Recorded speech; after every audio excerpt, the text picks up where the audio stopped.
Bonjour Alexandre, Alexandre Nadeau, ça me fait plaisir de te recevoir aujourd'hui dans notre série sur les entrepreneurs inspirants.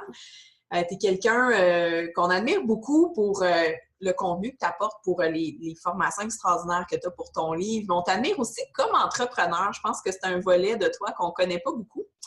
Donc, tu veux-tu commencer en me parlant tout d'abord brièvement de tes activités?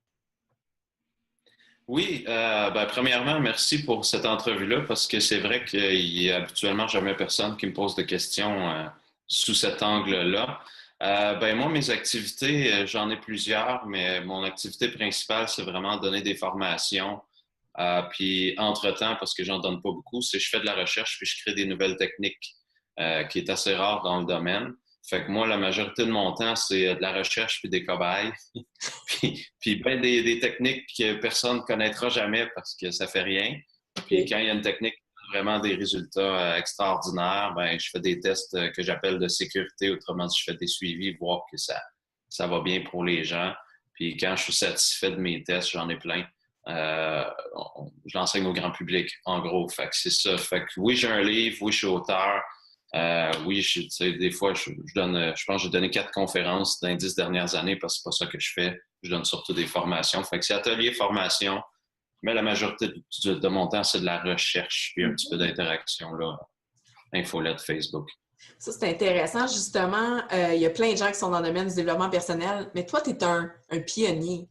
Tu as ton approche, tu as ta façon de voir les choses, de faire les choses qui est unique. C'est sûr, je connais pas tout, mais de ce que je sais, c'est que c'est vraiment unique. Qu'est-ce qui t'a mené à choisir cette voie-là particulière? En fait, je m'en allais pas dans cette direction-là. En fait, je vais reculer bien loin, là, mais en fait, mon rêve, c'était d'être rockstar à l'époque. De façon de parler, là, pas besoin de jouer du rock, mais, tu sais, musicien. Puis, en gros, ce qui se passe, c'est que je souffrais quand même beaucoup. Tu sais, je faisais un travail que j'aimais pas. J'avais arrêté mes études parce que je savais pas ce que je voulais faire dans la vie. Puis, c'était comme un conflit de croyances entre je veux être musicien, mais en même temps, il y a presque aucun musicien qui perce. Fait que, tu sais, c'était comme si dans ma tête, ça se pouvait pas. Fait que là, je faisais un job que j'aimais pas. Puis là, je me suis mis à suivre, puis là, on recule jeune, là, je pense qu'à 18 ou 19 ans, je suivais mon premier cours en PNL, puis il y avait juste, tu sais, du monde de 40 ans dans le cours, ou 30 ans, là. Fait que j'ai suivi mon premier cours, j'ai remarqué quelques changements, mais surtout, c'est que ça m'a permis de savoir que Richard Bandler avait co-créé la PNL. Puis là, je suis allé faire des formations avec lui, puis c'est là que je me suis mis à vraiment changer. Il y a quelque part dans la puis lui, c'était des formations là, entre 3 et 10 jours à peu près de durée. Puis à quelque part dans la troisième, je le regardais, puis je me disais, hey, c'est hot, sa job, hein, il fait juste nous parler, puis il y a plein de monde qui vit des changements, puis tu sais, c'est cool pareil, il change des vies, le gars, là, tu sais, il est pas, puis parce que moi, je posais du pavé uni à l'époque, fait que, tu sais, je me disais, aïe, aïe, il change des vies, moi, je travaille à 30 degrés Celsius, puis je suis quasiment mort, puis lui, il parle à du monde, puis il gagne bien sa vie, mais surtout, il change des vies, pour de vrai, parce que j'ai rencontré plein de gens en développement personnel, puis il y en a qui changent beaucoup plus de vie que d'autres. Fait en gros, c'est ça, c'est en le voyant faire un jour, j'ai comme eu envie d'essayer. Fait que j'ai donné mes premiers petits ateliers à 3 personnes à Sainte-Mélanie, à quelque chose comme 5 chacun, ça faisait 15, puis la salle coûtait 25 dans un village à Sainte-Mélanie. Fait que j'étais à moins 10 à chaque atelier que je donnais, mais ça, tu sais, je pouvais pratiquer. Fait que ça me coûtait 10 pièces pour pratiquer. Fait que c'est un petit peu ça. Puis encore là, je m'en allais pas par là. Moi, si j'étais tout le temps, je vais faire quelque chose ou de la musique, ou tu sais, j'ai plein de rêves, là, mais c'est comme qu'à force de le faire, je me suis mis à le faire. C'est un petit peu ça. Puis à force d'aller mieux aussi, ben il y a du monde qui voulait savoir ben comment tu as fait pour aller mieux, comment tu fais pour avoir un certain succès, tout ça. Fait que ce qui s'est passé, c'est comme si euh, j'ai fait ça pendant quand même assez longtemps. Là, c'est comme si la musique revient tranquillement. Puis en plus, ben, j'ai la possibilité de le faire. Tu sais, je pourrais financer un album si je voudrais. Je sais comment me faire connaître à cette heure à travers Internet, ce que je savais pas à l'époque, puis qui n'existait pas de toute façon. Hein. Internet n'était pas assez fort à l'époque. Fait que tu sais, c'est comme si finalement, ça met tout ça permet qu'éventuellement, je vais peut-être faire plus de musique, mais pas de la manière traditionnelle. Tu sais, j'aurais pas un gérant puis une compagnie de disques puis tout ça. Je vais pouvoir juste le faire par moi-même puis que ça fonctionne quand même. Fait que c'est comme si ça va finir par tout arriver, mais j'ai fait beaucoup de développement personnel entre-temps, on va dire comme ça. Donc, tu es en train de me dire là, aujourd'hui que bientôt tu lances ton album de musique. Oui, non, mais j'ai commencé, moi je donnais des ateliers, c'était vraiment habituellement, j'enseigne des techniques où j'enseigne aux gens comment développer certaines compétences, on pratique dans le cours, puis c'est souvent entre 5 et 10, entre 5 et 7 compétences par jour de formation. Fait que les gens, c'est ça qui sont habitués, c'est plus verbal, mais la fin de l'année passée, j'ai donné un événement qui s'appelait l'expérience chamanique, où on faisait de la musique qu'on va appeler plus chamanique parce que je sors de la marge dans tout ce que je fais. Puis là, je faisais de la musique improvisée avec deux autres musiciens professionnels. Moi, je suis pas un professionnel, mais en tout cas. Puis la musique était jouée de façon spécifique à créer des états de conscience différents qui s'apprend, mais que personne ne parle. Mais en tout cas, ça existe. Puis la première fois, je pense qu'il y a eu 200 personnes. Ça, c'était le 30 décembre 2015. Parce que j'ai limité à ce groupe-là, parce que c'est la première fois que j'en faisais un, puis je voulais voir un peu le degré d'organisation que ça demandait d'avoir des instruments et tout ça. Puis j'en ai fait un deuxième au Palais des Congrès en février cette année. Fait que 2 mois plus tard, il y avait 535 personnes, je pense. Euh, pour un gars qui n'est pas musicien puis qui dit on va jouer de la musique pour changer vos états de conscience, c'est beaucoup de monde. Tu sais, si on essaie d'être rationnel. Oui. Même me dire pourquoi qu'ils viennent, je comprends pas, mais ils sont venus quand même. Tu sais. Fait que c'est ça. Fait que c'était une demi-journée. Fait que j'ai déjà commencé. Fait que faire de la musique improvisée. Jouer de la musique, ça peut être un défi. Improviser, c'est comme un défi supérieur, oui. Surtout pour un non-musicien. Mais ça a super bien été. Je peux entendre mes petites erreurs là, quand je jouais, mais la plupart des gens ne les ont pas remarquées. Fait que oui, il y a plus de musique dans ma vie qu'avant, puis moi, je m'en vais dans la direction de passer plus de temps à en faire, mais sans arrêter le développement personnel. Je fais juste améliorer l'efficacité de mon entreprise. Ça veut dire que j'automatise plus sur Internet. Là, j'ai des gens qui répondent à mes courriels parce que c'était rendu impossible. Là, il y en avait bien trop. Fait que c'est ça. Fait qu'en déléguant, ça me donne du temps pour faire plus de musique, mais ma croissance continue peut-être même plus vite qu'avant, en fait. Là. En dégageant, justement, c'est intéressant de voir ton parcours, comment tu es parti d'un gars qui pose sur pavé uni à vouloir régler un problème dans sa vie. Tu étais déjà un chercheur, dans le fond, à la base, probablement, pour pouvoir aller chercher des outils qui pouvaient t'aider. Puis ensuite, tu t'es mis à les faire connaître. Dans ce processus-là qui, dans le fond, tu es quelqu'un qui ose, hein, de ce que je vois. Tu aimais la musique, c'est en train de revenir dans ta vie. Tu oses essayer des nouvelles expériences comme ta formation chamanique. C'est vraiment formidable. J'en ai entendu parler en grand bien. Comment tu pourrais dire que tu es devenu un entrepreneur là-dedans, dans ce chemin-là? C'est quand tu as basculé du gars, dans le fond, qui a un job qu'il n'aime pas, à je suis maintenant un entrepreneur à mon compte et je crée mon entreprise? J'allais dire par nécessité ou obligation, parce que comme n'importe qui est employé, j'étais habitué à être salarié, fait que mon travail soit bon, ordinaire ou médiocre, j'étais toujours payé la même chose. C'était tant de l'heure. Si, exemple, parce qu'au pavé uni, c'est la température qui décide, fait que s'il y a de la pluie pendant 1 heure, on ne travaille pas, mais on est payé quand même parce qu'on n'est pas à la maison en train de faire d'autres choses. Ouais. Fait que tu sais, c'est un peu... Fait que moi, j'étais habitué à ça. Fait que là, à un moment donné, j'ai dit, OK, après, mettons, à 21, 22, je ne sais plus quel âge, 21 ans, je dis, OK, je me lance. Je ne savais pas ce que ça voulait dire. En tout cas, j'ai vu qu'il ne se passait rien. Tu sais, j'étais chez nous, puis il n'y avait pas de clients qui appelaient, bizarrement. Parce que je faisais rien pour qu'ils appellent, mais tu sais, je ne savais pas. Moi, j'ai décidé, je fais ça, puis le reste va arriver. Tu sais, j'avais aucune notion, là. Tu sais, je viens de la campagne, on travaillait sur une ferme à tabac. Tu sais, je veux dire, business, marketing, le monde des affaires, aucune idée c'est quoi, puis dans le temps, là. Fait que par nécessité, il y a un de mes amis qui n'arrêtait pas de m'achaler. Il dit hey, il faut que tu lises tel livre de marketing. Là, après ça, tel livre. Puis je voulais rien savoir parce que dans ma tête, là, on revient à mon environnement familial. L'argent, c'est mal, puis être riche, c'est encore pire. C'est encore plus mal. Fait que je voulais rien savoir du marketing parce que c'était comme le diable. Là, j'exagère un peu, mais ça capture bien le feeling des mots quand même. Là. Puis j'ai remarqué que c'est pas juste moi. Je regarde des entrepreneurs, il y en a qui sont à leur compte depuis 10 ans. Puis ce que je viens d'écrire, ces mots-là les habitent encore ou ces feelings-là. C'est juste qu'ils le diraient peut-être pas aussi de manière aussi candide, mais moi je le vois, puis c'est ça qui les empêche de percer ou d'avancer. Tu sais. Fait que c'est ça. Fait que à un moment donné, vu que j'avais pas de clients, puis j'étais obligé de faire des jobs comme, mettons, j'ai travaillé télémarketing pour Fido. Essayer de vendre des cellulaires gratuits, mais avec un contrat de 2 ans. Puis là, ben, ça m'allumait pas. Puis, tu sais, c'était pas plus le fun que le pavé, c'était juste moins souffrant pour le dos, là. C'est ça. Fait que, un moment donné, je l'ai lu, le livre de marketing, tu sais, je me suis dit, si je peux avoir des clients puis arrêter de faire ces jobs-là, tu sais. Fait que je me suis mis à lire des livres. Au début, c'était comme lire du chinois, là. Je comprenais pas le gars avec ses histoires de, tu sais, en anglais, ils disent unique selling proposition, puis whatever, tu sais, je comprenais rien, mais là, rendu au 5, 6, 7e, ça a commencé à avoir l'air de quelque chose. Puis là, j'ai suivi une formation de juste une demi-journée avec un de mes formateurs qui avait quand même beaucoup de succès, que lui, je pourrais l'appeler un marketeur. Puis il a juste expliqué un petit peu comment il écrivait ses pubs et tout ça. Là, je suis allé le voir à la pause, j'ai dit « Ah, monsieur, je m'excuse, mais quand je m'imagine écrire une publicité comme ça, je me sens mal. » Fait que là, il me regarde, puis il a juste dit « Oui », puis il est parti. OK. Ça m'a pas aidé, mais tu sais, j'ai comme continué à rouler là-dedans de ouais, mais lui, il a des clients, mais moi, j'en ai pas. Puis là, je me suis mis à juste pas faire comme lui, mais juste comprendre qu'il y avait une façon d'écrire qui nous donnait envie au moins d'essayer ce qu'il faisait, tu sais. Fait que je me suis mis à plus étudier la psychologie de l'écriture publicitaire, si on veut le dire comme ça. Puis là, je t'avance une couple d'années, là, j'essaie de te résumer, là, parce que c'est comme, j'essaie de te mettre 19 ans comme pas longtemps.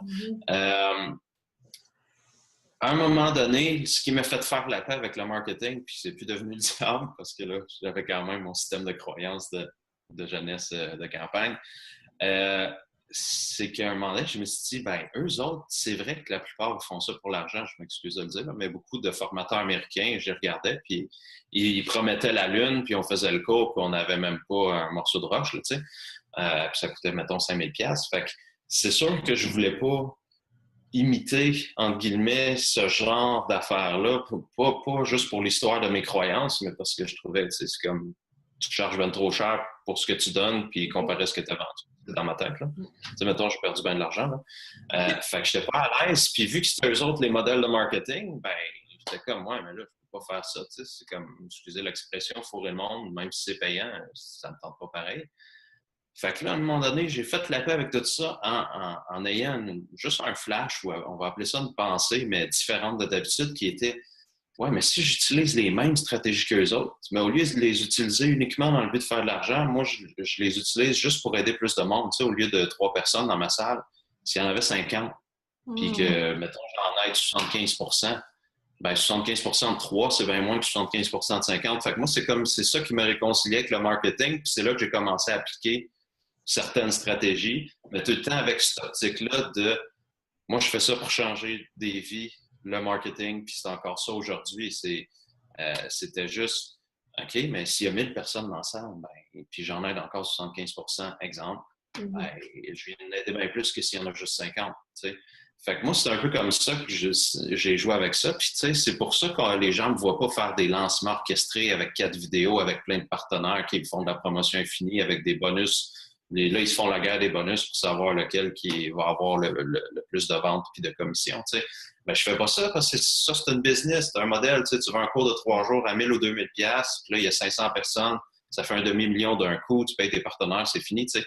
Ça, c'est ce que j'appelle l'approche marketeur. Mais moi, j'ai des stratégies pour faire connaître ce que je fais, mais pas dans la même optique de faire le plus d'argent possible en le moins de temps possible, mais plus comment je fais pour changer plus de vie qu'hier. Tu sais. Fait que c'est les mêmes stratégies, par exemple. Ben, pas le lancement, là, mais je veux dire, c'est la même notion de communication. Plus tu communiques bien ce que tu fais, plus il y a de chances que les gens qui cherchent ça aient envie d'essayer. Fait que ce bout-là, c'est le même. Tu sais, la psychologie humaine reste la même que tu sois marketeur ou aidant naturel ou peu importe le nom, mais l'intention fait une différence. L'intention paraît dans le marketing quand même. Tu sais, mettons, soit que ça sonne comme un vendeur de chars usagés ou ça sonne comme ton ami qui veut juste t'aider et qui te réfère quelque chose qui a marché pour lui. Fait que ça paraît l'intention, mais ça revient que des vidéos, c'est des vidéos, puis les médias sociaux restent encore les médias sociaux, puis une pub, c'est une pub. T'sais. Oui. Mais comme tu dis, l'intention, c'est ça qui compte, puis ça, c'est vraiment inspirant. Donc, dans le fond, le marketing, c'est un outil pour rejoindre les gens que tu peux aider. Pas pour manipuler, pas pour attraper personne par le coin, c'est vraiment pour aller chercher les gens que tu peux aider le plus efficacement possible. Oui, mais si on va vraiment loin, excuse-moi, si on va vraiment loin dans mon éducation, quand je disais mes croyances, c'est quand même une affaire, j'ai poussé ça bien loin parce que pour moi, c'est important justement de ne pas nuire à personne. Puis, ben, c'est pas juste mon éducation, c'est en développement personnel. Ben, je vais résumer un peu parce que si la plupart des gens qui écoutent ça sont dans le domaine soit de la santé ou du développement personnel, ben, les gens qui se tournent vers nous en partant, c'est parce qu'ils veulent changer quelque chose pour de vrai dans leur vie, que ce soit leur santé ou psychologique ou émotionnelle. Ils veulent un changement réel. Malheureusement, là, je vais juste parler en développement personnel parce que je ne connais pas le monde de la santé assez. Mais en développement personnel, malheureusement, c'est pas ce que les gens reçoivent. Mais c'est ça que je cherche. Puis moi aussi, c'est ça que je cherchais. Fait que moi, à un moment donné, j'ai décidé, ben, je vais être un de ceux qui donne ce que les gens cherchent. Tu sais, donner ce que le marché cherche, c'est tout le temps utile là, dans n'importe quelle entreprise. Ben non, mais je sais pas pourquoi les autres ne le font pas, mais des fois, je me pose la question, je me dis, mais tu sais, que le monde, ils veulent pas juste être inspirés ou émus, ou tu sais, ils viennent parce qu'ils veulent changer de quoi, là, sinon ils ne paieraient pas, là, tu sais. Puis ils ne prendraient pas leur fin de semaine pour venir nous voir. Fait que là, moi, j'ai décidé, je vais donner ça. Fait que j'ai voyagé sur 3 continents. J'allais à chaque fois que j'entendais un faiseur de miracles, pas au sens ésotérique, mais au sens que quelqu'un produit des résultats extraordinaires, ben, je prenais l'avion, j'allais voir, j'ai demandé de m'enseigner comment il faisait. Parce que je voulais que ça marche, je voulais donner des résultats. L'autre affaire que j'ai faite qui est assez farfelue, c'est au début de l'année passée, parce que ça me trottait dans la tête, je me disais, mettons, les gens ils viennent dans mes formations, puis ils n'ont aucun résultat. Mais ils ont payé, ben, je leur nuis. Mm.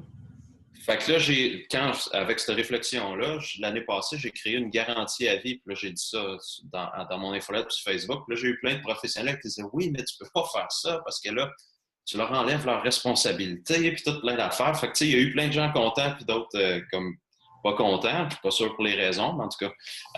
Mais moi, là, ça me rend super à l'aise de faire du marketing vraiment au bout, parce que le pire des scénarios, c'est que la personne a essayé un atelier, ça n'a pas marché, puis elle est remboursée, puis elle prend son argent, puis elle investit dans une autre méthode qui marche.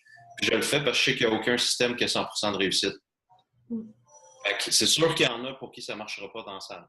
C'est sûr parce qu'il n'y a aucune méthode 100%, ni les miennes, ni celle de n'importe qui. Fait que moi, en faisant ça, ça fait que je ne nuis pas à personne. Parce qu'ils demandent leur remboursement, je les rembourse, puis ils peuvent essayer une autre méthode qui a un autre mécanisme que les miennes. Puis là, ben, peut-être que les autres vont répondre plus à un autre mécanisme, parce que chaque technique a des mécanismes qui font qu'ils marchent ou pas, là, Okay. selon les types de personnalité. Fait que ça, c'est, tu sais, fait que moi, je suis rendu que j'ai poussé ça jusque-là, puis la garantie est à vie. Fait que je dis, essaye les techniques pendant 1 mois, 1 an, 5 ans, puis si ça fait rien, ben, écris-nous quand tu veux, puis tu vas te rembourser. On va juste vérifier que tu es au cours pour de vrai, là, tu sais, mais, Donc, c'est ça, c'est avant-gardiste, effectivement. Je ouais. connais des personnes qui fait quelque chose comme ça, là. Donc, pour toi, tu as vraiment à cœur le mieux-être des gens. Puis ça, tu l'as touché depuis tantôt un petit peu. Il y a beaucoup de professionnels dans le domaine de la santé et du mieux-être qui se sentent mal à l'idée de faire des affaires. Donc, de vivre du fait de faire du bien aux autres. Puis, ils ont été tiraillement, tu l'as mentionné tantôt, tu m'as l'air de l'avoir dépassé de toute évidence. Si tu avais un conseil à donner, là, ça serait quoi?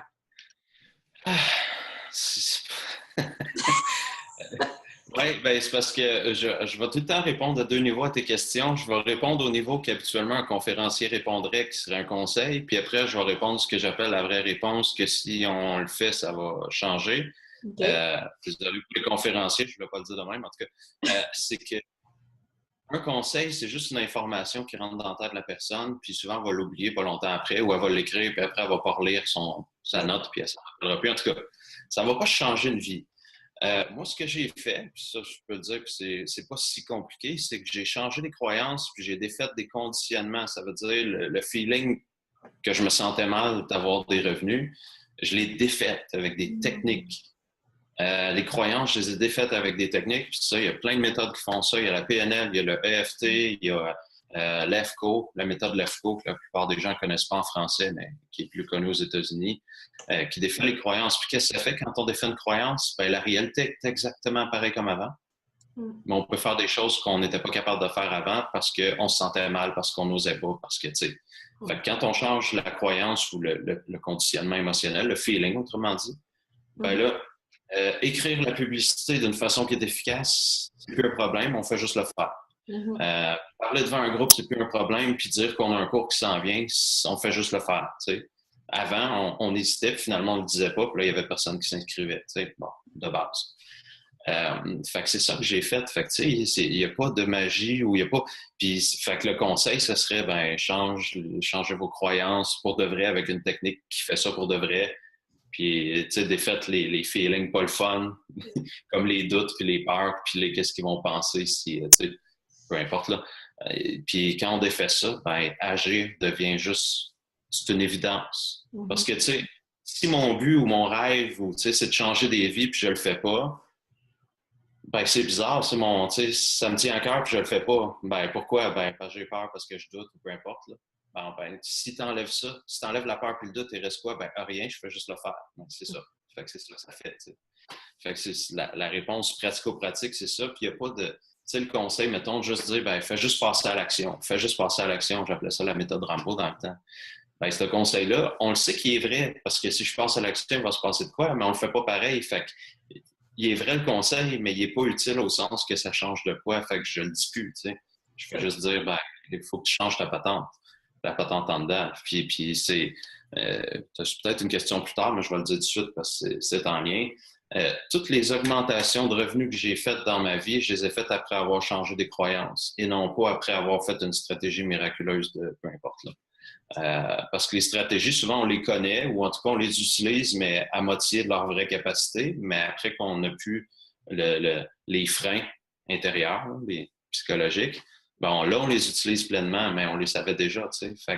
Fait que le côté, moi, j'appelle ça du travail interne, mais le côté interne de l'entrepreneuriat est presque jamais touché. Puis pourtant, presque tous les entrepreneurs que je connais, c'est ça qu'ils devraient apprendre en premier parce que ça fait 10 ans que c'est ça qui les freine. Fait que, puis moi, si je vais en termes de résultats hyper concrets, parce que les gens disent, ben, changer une croyance, ça peut pas vraiment, tu sais, c'est pas rien dans la réalité, ben, c'est en faisant ça que j'ai doublé mes revenus pendant 6 années consécutives, puis un peu plus tard, je les ai triplés en 12 mois. Mais encore là, j'ai rien fait de magique dans la réalité. J'ai changé des croyances qui ont fait que j'agissais plus dans la réalité, mais tu sais, c'était des stratégies que je connaissais déjà. Fait que qu'est-ce qui m'empêchait avant de doubler puis de tripler mes revenus? Ben, rien dans le concret. Dans la réalité, il n'y a rien qui m'en empêchait. C'est les mêmes stratégies avec le même Internet puis tout, là. Okay. C'est juste que j'avais des affaires ici puis des feelings qui faisaient que je les utilisais pas, toutes ces belles affaires-là, ces technologies-là. Fait que c'est là que ça se passe pour moi, là.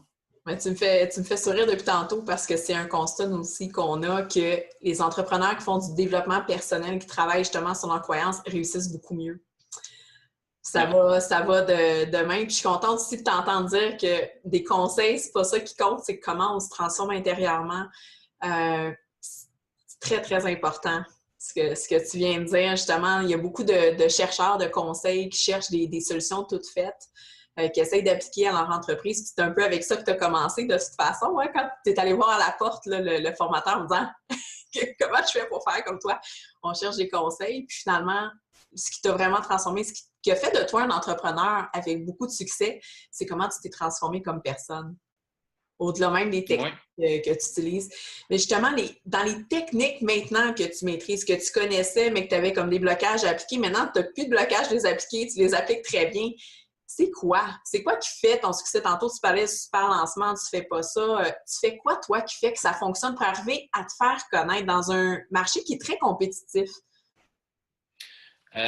Oui, ben, en tout cas, je vais essayer d'être simple, mais aussitôt que je parle, je défais des croyances sans faire exprès parce que tout ce que je dis contredit le marché ou tout ce que tout le monde dit dans le marché.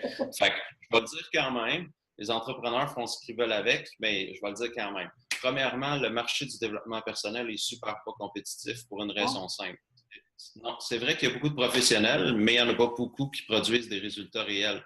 Donc, aussitôt qu'une personne produit des résultats réels, c'est plus compétitif. Parce qu'il n'y en a pas beaucoup. Fait que s'il y en a un par région, puis c'est toi, t'es correct. Puis ça, c'est hyper important parce que ça touche à un autre point quand tu as dit comment tu fais. Ben, il y a une partie qui est très, très terre à terre et humaine qui n'a rien à voir avec le marketing. C'est comme les gens habituellement viennent à un atelier ou une formation, puis ils vivent des changements qu'ils n'ont jamais vécu ailleurs dans d'autres ateliers ou formations, des changements qu'ils remarquent consciemment, qui sont mesurables, qui sont évidents dans leur retour à la vie normale. Ils ont tendance à revenir, puis ils ont tendance à en parler à d'autres. Puis ça, c'est quelque chose qui manque au marketing de tout le monde, c'est livrer la marchandise qu'ils ont vendue. Parce que tu fais un cours sur l'abondance avec une personne qui a de la misère à payer à la fin du mois, puis les gens qui sont venus au cours ont aussi pas plus d'abondance après le cours, ben, ils ne retourneront pas, là, puis ils n'en parleront pas à tout le monde.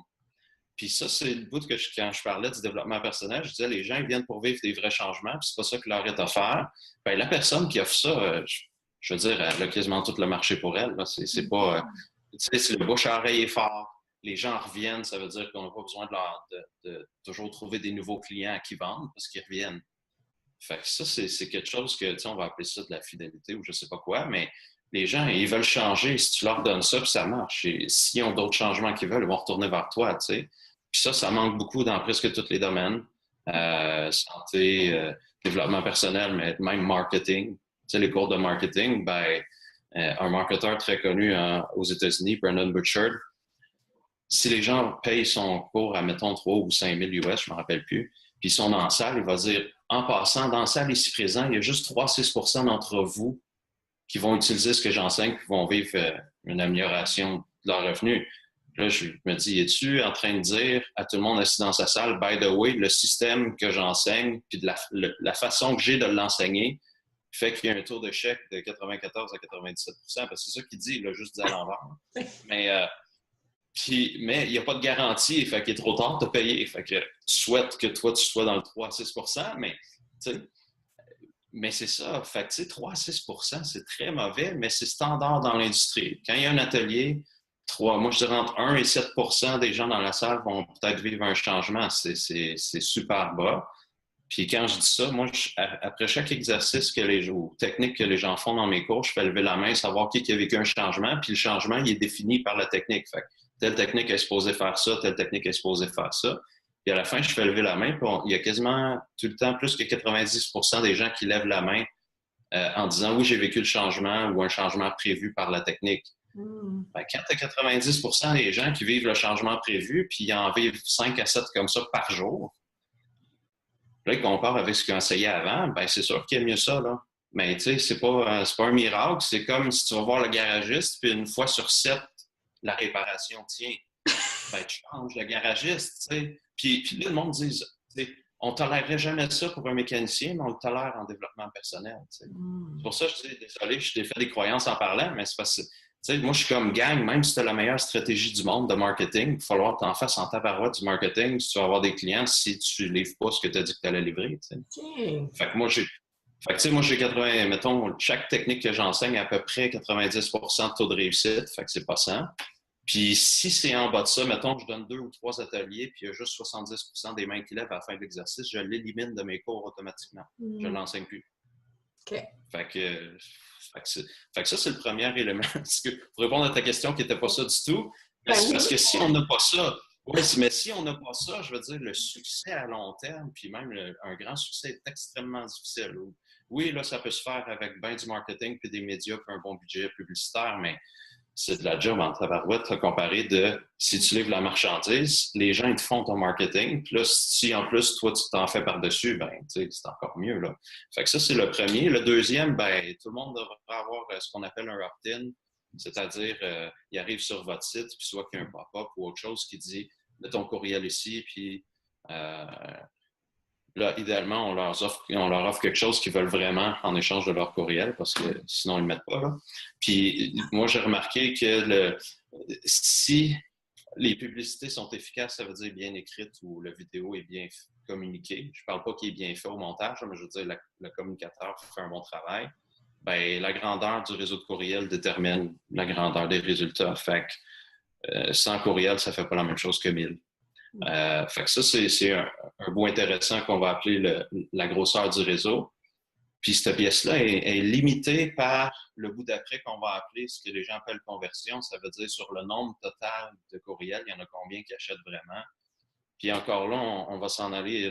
Je vais reparler du marketing. Désolé de tourner sur là-dessus, mais il y a des marketeurs que je connais qui doivent, avec leurs partenaires, envoyer quelque chose comme plus qu'1 million de courriels, tout le monde ensemble, pour faire quelque chose comme 500 inscriptions à une formation ou un programme.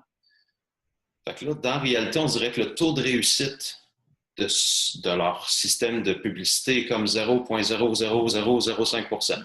OK? Bon.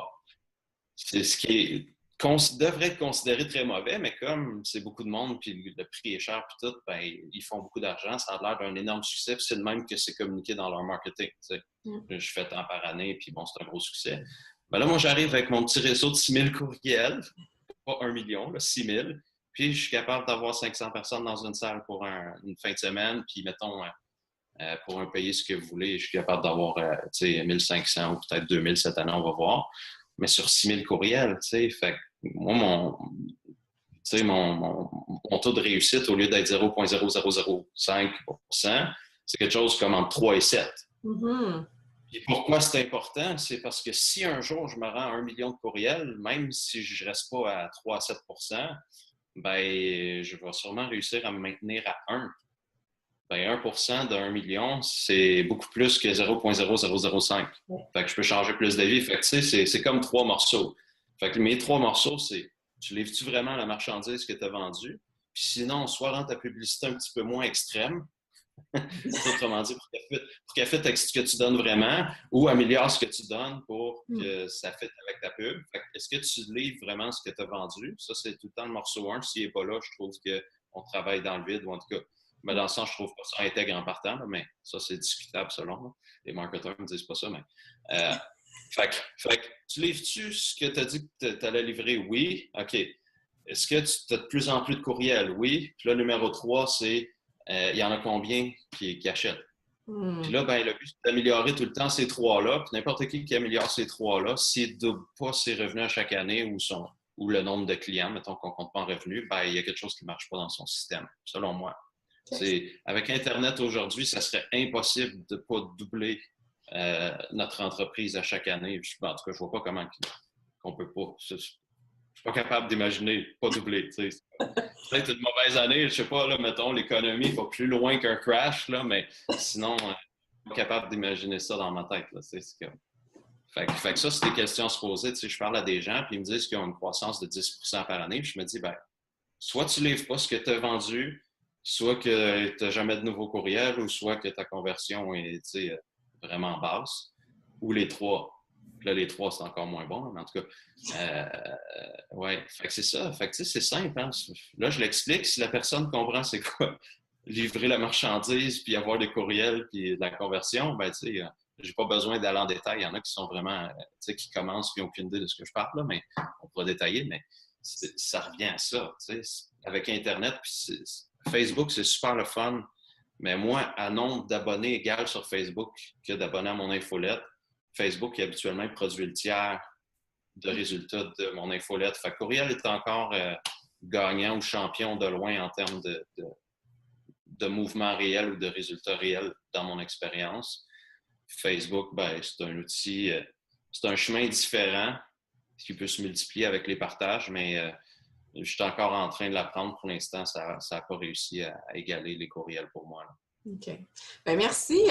Écoute, je trouve ça fascinant comment ton gros bon sens fait du bon sens. Ça a l'air de la base, mais juste ton premier point de livrer la marchandise, c'est comme de la musique à mes oreilles. Je suis très, très contente d'entendre ça. Puis effectivement, dans le fond, tu es sur Facebook, tu ne crois pas encore tout à fait à ça. C'est vraiment au niveau des courriels que tu amènes une conversion. En fait, non, j'y crois à Facebook. Je dis juste qu'à nombre d'abonnés égal, à date courriel, c'est plus efficace, mais Facebook, je l'utilise autrement. Je l'utilise, je fais de la publicité payée. On va sponsoriser, passer dans notre accueil. Bon, ça, c'est de la publicité payée.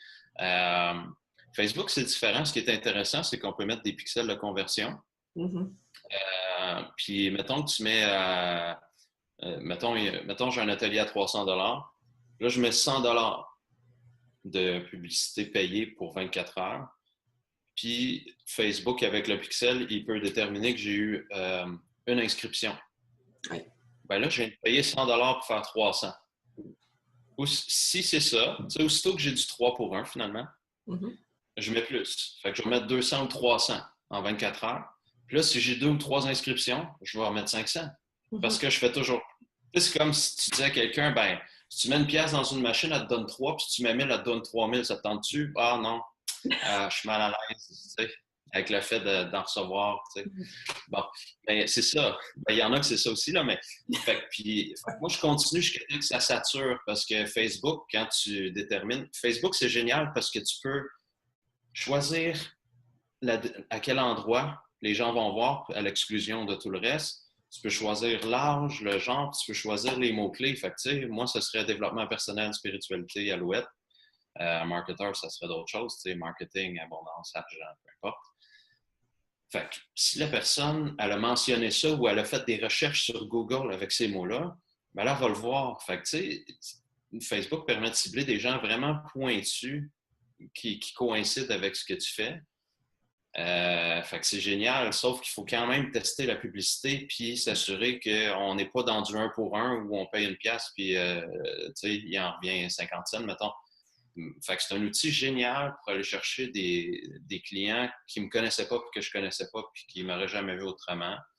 Puis après, la seule chose qu'il faut savoir, c'est surveiller à chaque jour les achats parce qu'à un moment donné, on sature. Ça veut dire, si Facebook me disait avec ce que tu as mis là comme mot-clé puis type de personne, tu peux rejoindre jusqu'à 200 000 personnes.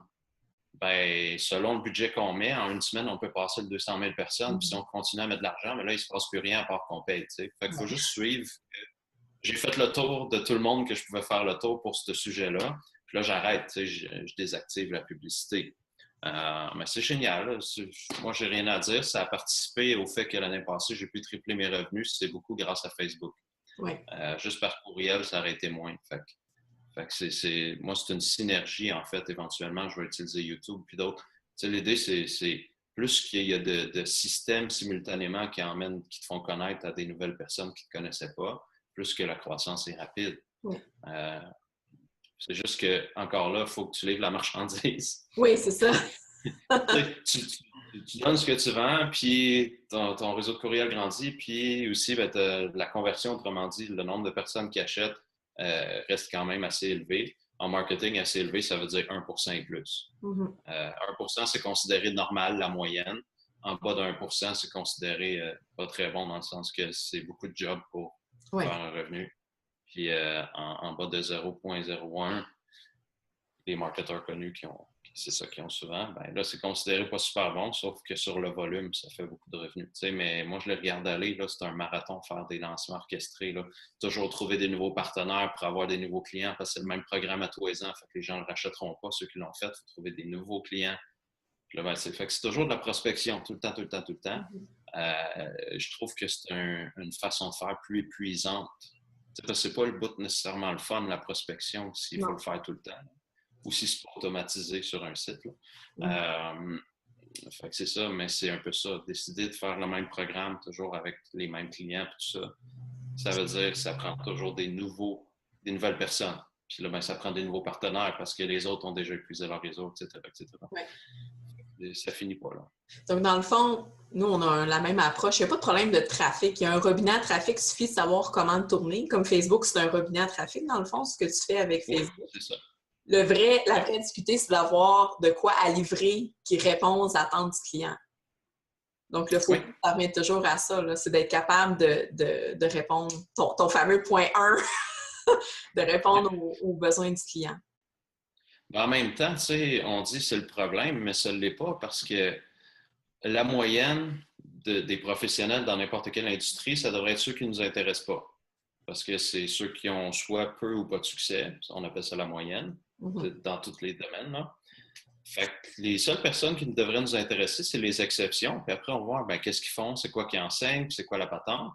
Puis on va apprendre comment livrer la marchandise parce que c'est pour ça qu'ils ont du succès. À moins d'avoir, comme je dis, un marketing béton, là, il y en a 3, 4, mais peut-être 7 dans francophonie qui ont un méga marketing. C'est avec ça qu'ils s'en sortent. Mais toutes les autres, s'ils n'ont pas un méga marketing, puis ils ne font pas des lancements orchestrés, puis ci, puis ça, ben si leur nom circule, c'est parce qu'ils livrent la marchandise. Fait qu'à partir de là, moi, je courais après ces gens-là. C'est juste que dans le temps, j'avais pas de modèle au Québec. Il fallait que je prenne l'avion. Fait que j'ai fait Afrique, Europe, puis États-Unis. Puis Mexique, pour rencontrer du monde qui avait des résultats, mais c'était dans le temps, tu sais, là, on est en 2016, puis on peut apprendre à faire des cours en ligne. En tout cas, il y a plein de façons. Mais aussitôt qu'on se met à livrer un résultat, puis, tu sais, j'ai pas des gros secrets en moi. J'ai un secret bien simple pour livrer la marchandise, c'est j'enseigne pas de théorie. Autrement dit, j'essaie pas de remplir la tête des gens de connaissances intellectuelles. J'essaie même pas de les inspirer, mais je leur enseigne des compétences concrètes. Je fais une démonstration sur scène pour que les gens voient comment ça marche dans la réalité avec des humains. Puis après, ils pratiquent entre eux. Fait que c'est sûr qu'il y a une acquisition de compétences. Mm-hmm. Ben, c'est pas un grand secret. Je veux dire, les coachs qui ont des athlètes qui ont du succès, ils font ça aussi. Ils disent pas lis des livres du sport X. Puis, ils disent regarde, c'est le même que tu tapes la balle de tennis. Là. Ouais, recommence, change l'angle un petit peu plus penché vers l'avant. Ah oui, ben tu sais, c'est ça. Ben, moi, c'est ça que je fais, mais avec ben du monde dans une salle. Tu sais, fait que aussitôt qu'on y va concret, pratico-pratique, étape 1 à 5, les gens trippent, surtout s'ils peuvent mesurer assez rapidement que ça marche. Puis si on a bien monté les techniques ou le cours, ils peuvent le remarquer vite que ça marche. Mm-hmm. Ben, ils sont contents, là. Parce qu'il n'y a Ouais. personne qui fait ça, comme je disais. Le marché est vierge, là. T'as N'importe raison. qui fait quelque chose de concret. Fait que, tu sais, il n'y a pas un gros secret, puis c'est pas le bout difficile, parce que justement, personne ne le fait. Tu trouves quelqu'un qui le fait, tu comprends comment il enseigne ou comment il structure sa formation, puis après ça, tu vas être encore dans le marché vierge que personne ne fait ça. Fait que tu vas être l'exception, une exception de plus, mais je veux dire, il y a de la place pour bien des exceptions parce qu'il n'y en a pas. Oui, c'est un très, très bon point que tu as. Le marché de l'inspiration est peut-être saturé, mais pas le marché des résultats. Non, ben non, il est très. En fait, j'allais quasiment dire, on peut avoir le monopole à 2 ou 3 parce que c'est ça l'espace qu'il y a. Fait que, Oui. puis le marché de l'inspiration, il est important. Je l'ai expliqué dans un texte éducatif sur Facebook puis en infolette. J'ai dit il y a 4 étapes au développement personnel. Puis la première étape, c'est l'inspiration. L'inspiration, c'est qu'on rencontre quelqu'un qui nous fait réaliser que c'est possible de vivre quelque chose qu'on veut vivre, que ce soit un changement, un succès ou réaliser un rêve. Ça, c'est la première étape. Le seul problème, c'est qu'habituellement, c'est la seule étape qui est offerte. Oui. Fait que là, les gens, ils retournent tout le temps vers de l'inspiration qui vient de l'extérieur, mais c'est comme, tu sais, mettons, tu es dans ton auto, tu as tourné à la clé, puis là, le moteur tourne. Puis là, tu fais juste tout le temps tourner à la clé pour essayer de restarter, mais elle marche déjà. Là, aujourd'hui, c'est pas pareil, mais dans le temps, tu faisais ça, puis le char, il y avait de la misère, là, tu sais, ça brisait le starter. Mais fait que c'est ça que les gens essaient de faire, mais c'est parce qu'après l'inspiration, tu fais ah, c'est possible de perdre 30 livres ou de peu importe c'est quoi le but. Ben, l'étape d'après, tout de suite, c'est acquisition de compétences puis changement, interne-externe. Là, c'est l'étape qui n'existe pas assez. C'est comme les gens ils disent je vais vous donner des stratégies, mais ils les donnent au niveau intellectuel au lieu au niveau pratique comportemental. Puis c'est juste là la nuance que je dis aussitôt que tu arrêtes de donner des stratégies intellectuelles ou tu prends la même stratégie et tu la transformes en comportementale, tu viens de démarquer de tous les professionnels dans ton domaine. Puis là, après, il y a la troisième étape. Ça, c'est plus pour ceux qui veulent être professionnels. La troisième, c'est j'ai tellement intégré l'approche ou le système au niveau comportemental, puis mental, puis psychologique, que je suis capable d'improviser. Autrement dit, j'ai plus besoin d'y penser, ça se fait tout seul. Puis quand il arrive un imprévu dans la réalité, je suis capable d'improviser avec le système tellement qu'il fait partie de moi, comme des arts martiaux, mettons. Ouais. Puis là, après ça, l'autre étape suivante, qui est à peu près personne qui atteint jamais, mais c'est correct, ça donne bien de la place, c'est je comprends tellement le système de manière lucide à l'endroit et à l'envers que je suis capable de créer des nouveaux systèmes ou des nouvelles techniques.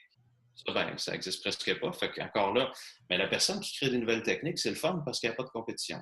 Fait que, tu sais, moi, mettons, j'enseigne la PNL, ben, il y a déjà plein de monde qui le font. J'enseigne l'hypnose, il y a déjà plein de monde qui le font. J'enseigne mes techniques, il y a juste moi qui les enseigne. Ouais. Si tu veux les apprendre, il faut que tu viennes me voir. Ben là, moi, j'ai un gros marché, là. Parce qu'il y a juste moi qui fais mes techniques. La PNL, le marché est déjà dilué en toutes les personnes qui font ça. Motivation, dilué en toutes les personnes qui font ça. Gestion de stress, dilué en toutes les personnes qui font ça, à moins que tu inventes une nouvelle technique de gestion de stress, qui est facile à faire rendu à phase 4.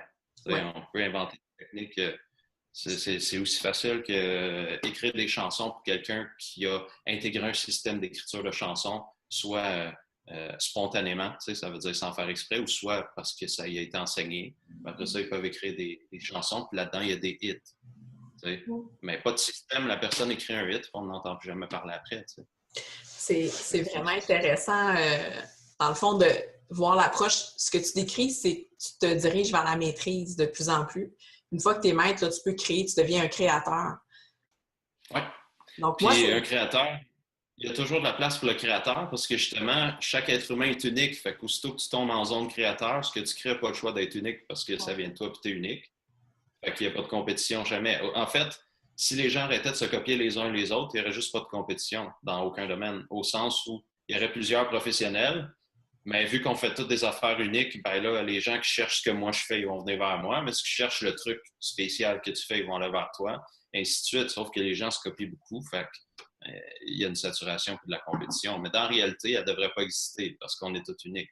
Si on arrête de se copier, on est tous uniques. Là. C'est vrai. Mais merci, c'est très inspirant, puis on apprend beaucoup de choses aussi. Juste un petit changement de sujet, dans le fond. On en avait parlé un petit peu avant, mais c'était par rapport à la conciliation travail-famille. Ça, c'est un autre sujet qui a un tiraillement. Autant que les gens sont tiraillés à l'idée de faire de l'argent dans le domaine de la santé, du bonheur, donc d'accompagner des gens puis d'être payés pour ça, autant qu'ils vont avoir de la difficulté à faire la part des choses par rapport à la famille. Donc, on est travailleur autonome, on est à la maison, on est à notre compte, on a des horaires atypiques. Comment est-ce qu'on fait pour concilier tout ça? Comment tu y arrives, toi? Faut tout le Est-ce temps que que tu je y parle arrives? d'un ouais, ben, quand même bien, ouais.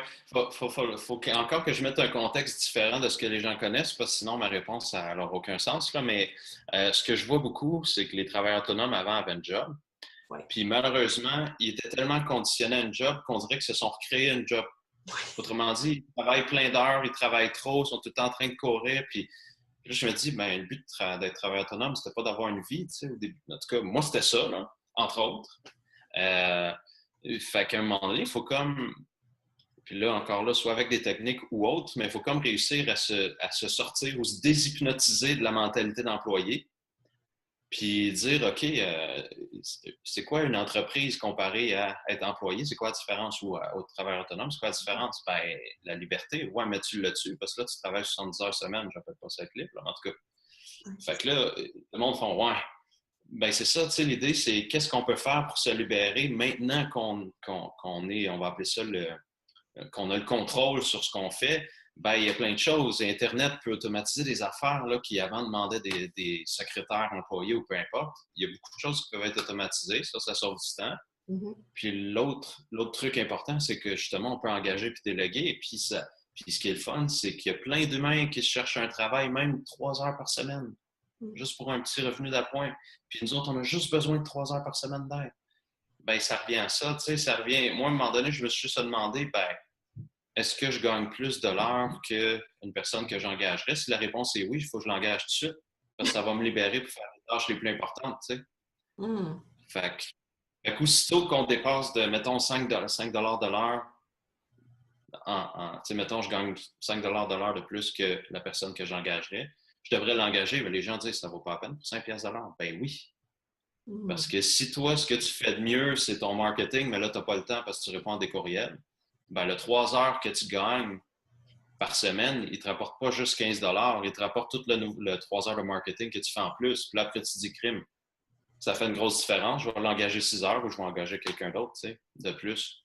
Mm-hmm. Là, à un moment donné, ben, on se multiplie parce que là, mon temps, moi, où qui est le mieux investi, là, c'est faire de la recherche, créer des nouvelles techniques, donner des formations, puis multiplier ce que je vais appeler le marketing, fait développer des nouvelles façons de me faire connaître. C'est ces 4 tâches-là où je suis le mieux utilisé. Toutes les autres tâches, je suis vraiment mal utilisé.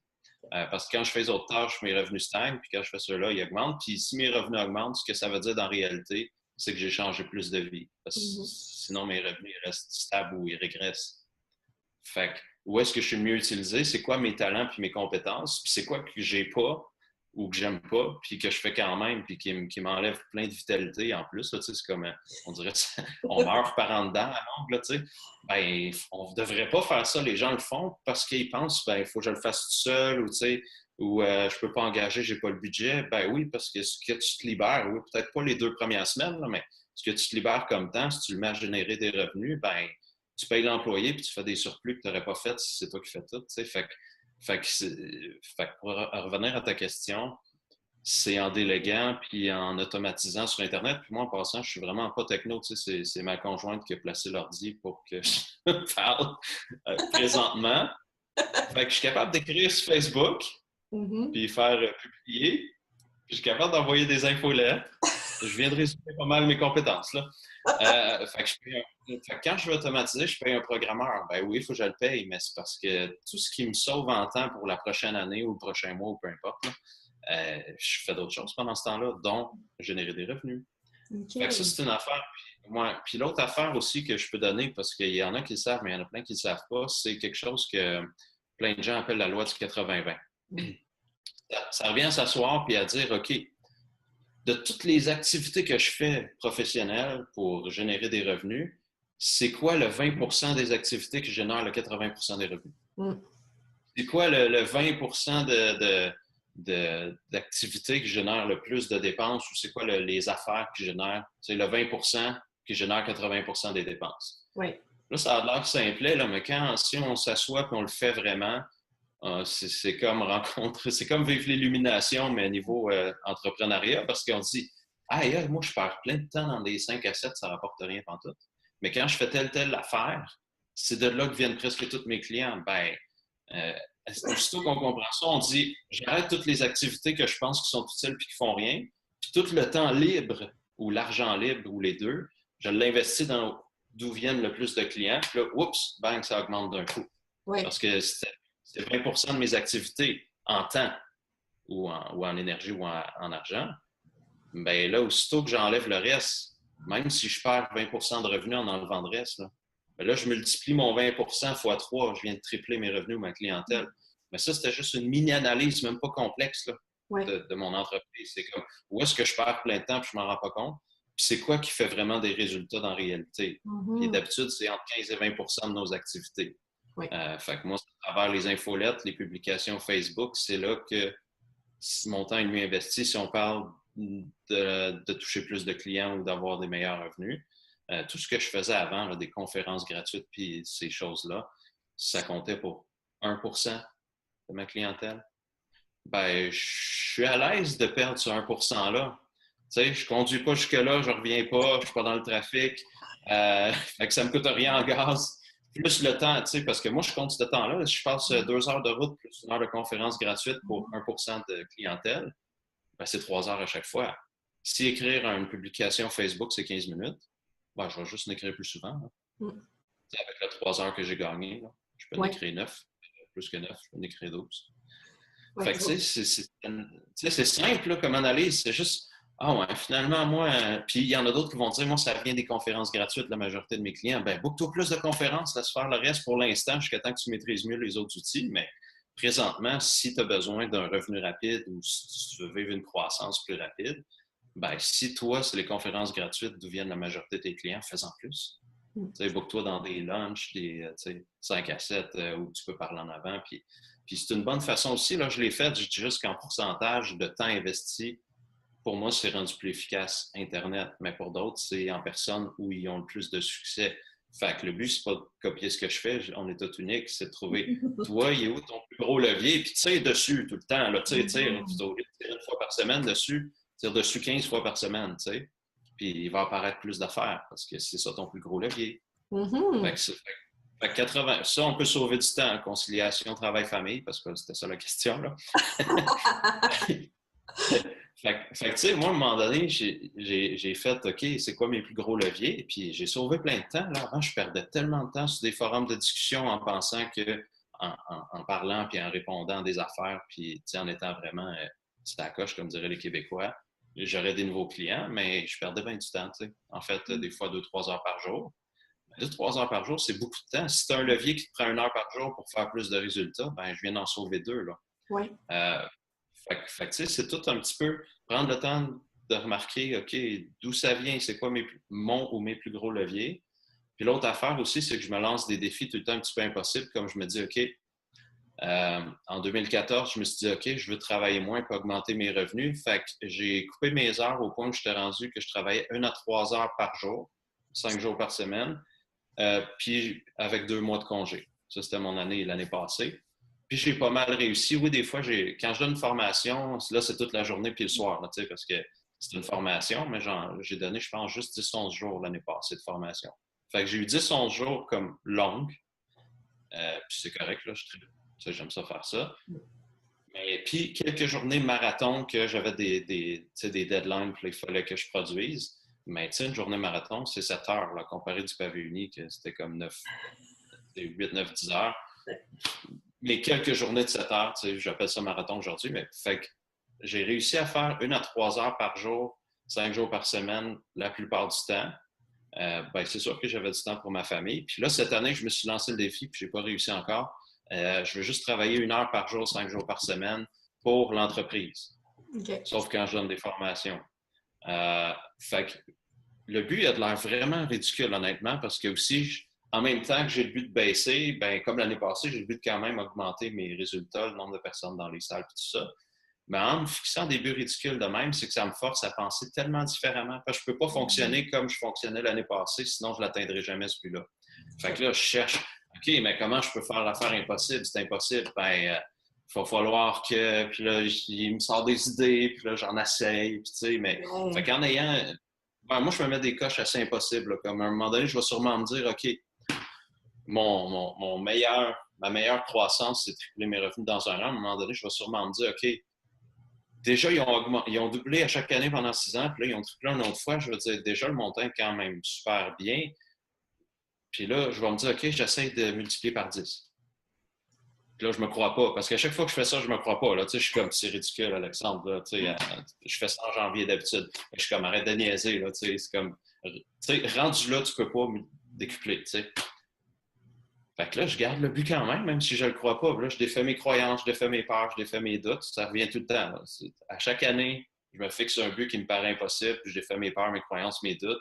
Puis je finis par trouver des façons de le faire. Je ne l'atteins pas tout le temps, mais si je me fixe de décupler, je vais peut-être multiplier par 4 ou 5. Oui. Si je me fixe de doubler, je vais peut-être multiplier par 1,5. Fait que c'est juste un jeu psychologique. Mais entre multiplier par 1,5 et multiplier par 4 ou 5, il y a une méchante différence. Mais c'est juste parce que je me suis fixé tellement grand que même si j'atteins la moitié, c'est comme 3 fois plus que si je m'étais fixé le double, tu sais. Puis là, la seule façon que ça peut marcher, c'est si ça ne nous stresse pas et qu'on n'a pas envie de tirer une balle en comparant notre échec et notre but, là, tu sais, parce que c'est comme... Fait que là, il faut avoir, comme je vais appeler ça, le travail intérieur où que ça soit confortable en dedans avec un but réaliste. Puis ça, c'est quelque chose que je joue avec depuis des années, puis ce qui me permet de faire des affaires souvent impossibles, mais là, plus ça va, plus je suis hyper à l'aise avec des buts impossibles. Plus je suis hyper à l'aise, plus j'ai mes grands vite, plus tout s'améliore vite. Mais j'échoue souvent, j'atteins presque jamais mes buts. Sauf que en les atteignant pas, je vais comme 5 fois plus loin que j'aurais pu me rendre si j'avais eu un but réaliste. Fait que ça, c'est un truc psychologique que j'utilise, là. Mais fait que pour revenir à ta question, travailler 1 à 3 heures par jour, c'est assez pour avoir du temps pour la famille. Mais ça a pris un certain temps, même sur plusieurs années, parce qu'il a fallu que je sorte de la mentalité d'employé, premièrement. Puis 2, que je sorte de la mentalité qu'il faut être travaillant pour être une bonne personne. Ça, c'est un deuxième étape. Parce que sinon, c'est mal. Si tu ne travailles pas, tu es paresseux, puis si tu es famille de fermiers. Hein. Bon. Je ne voulais pas le dire, mais... Oui, c'est ça. Non, mais si tu travailles juste 1 à 3 heures, qu'est-ce que tu fais, Alexandre? Tu es bien paresseux. Tu pourrais avoir plus de succès, puis ou je peux avoir une vie. Parce que c'était ça le but. Avoir une entreprise ou être travailleur autonome, c'est quoi le but? Je vais avoir une vie. Ouais, mais si tu travailles 70 heures par semaine jusqu'à ta retraite, même si tu as plein d'argent, as-tu vraiment vécu? Mettons que tu es malade rendu à ta retraite, là. Tu ne pourras pas profiter. Tu as plein d'argent, mais je veux dire, what's the point qui dirait en anglais, c'est comme à quoi ça sert. Fait moi, j'ai décidé jamais, j'ai une croissance. Autrement dit, je touche de plus en plus de gens. En même temps que j'ai une vie le plus possible. Là, les enfants sont jeunes, fait que c'est sûr, les nuits sont courtes, puis encore, parce qu'il y a un des deux qui fait des terreurs nocturnes. Fait que je ne pourrais pas dire que j'ai une super vie, que je fais tout ce que je veux, parce que je suis souvent fatigué. Mais j'en ai plus que plein de monde qui ont des enfants du même âge puis qui travaillent 70 heures par semaine. De loin, de loin, de loin. Travailler 5 à 15 heures par semaine versus 70, il y a vraiment une grosse coche. Là. Fait qu'à épuisement égal, j'ai une vie. Ouais. Mais c'est sûr que je pourrais en avoir plus si je dormais. Ça va Ou je bien. sentirais que j'ai plus. Ouais, c'est ça. Ah, ben, tu sais, je suis juste clair et transparent là-dessus. Fait que je peux pas dire que je vis le rêve américain parce que justement, le manque de sommeil fait que je me sens souvent comme une locumène, mais c'est ça qui est drôle. L'année passée, en me sentant comme une locumène, j'ai quand même triplé mes revenus parce que mon système est efficace. Ben, je livre la marchandise, étape 1, là. Mais aussi, ben, mon système est efficace. Tu sais, j'ai 3 à 7 de conversion. Fait que c'est toutes des choses que, quand on a ça en place, comment je peux te dire ça? Quand tu conduis ou je conduis, là, j'ai pas de téléphone, là, puis j'ai pas de cellulaire, mais ceux qui en ont, ils sont capables de parler au téléphone en même temps qu'ils conduisent parce que conduire, c'est en place. C'est un système en place dans le système nerveux, c'est comportemental. Ils n'ont plus à y penser jamais, c'est intégré. Ben, pour moi, c'est la même chose. Mon système de croissance y est intégré parce que j'en ai un. Fait que, moi, je fais juste le faire, là. Puis ça me prend une couple d'heures par semaine, ou plus, si je veux plus de croissance, j'investis plus de temps, mais c'est tout, là. C'est comme clair, c'est prévisible aussi. Puis ça, c'est quelque chose parce que là, je dis ça, c'est comme, tout se connecte dans mon esprit, là, mais euh, euh, le marketing d'image, c'est pas la même chose que le marketing direct. Puis là, pourquoi? Parce que j'ai dit que j'avais un système, je veux comme connecter les deux. Le marketing d'image, c'est ce qu'ils font à Budweiser. Tu mets des jeunes qui s'amusent avec des belles filles en bikini, puis de l'eau, puis tout le kit, là. Puis là, tu vois Budweiser 15 fois par jour, puis là, les gens ils disent « Ah oui, je vais acheter de la Budweiser » en théorie.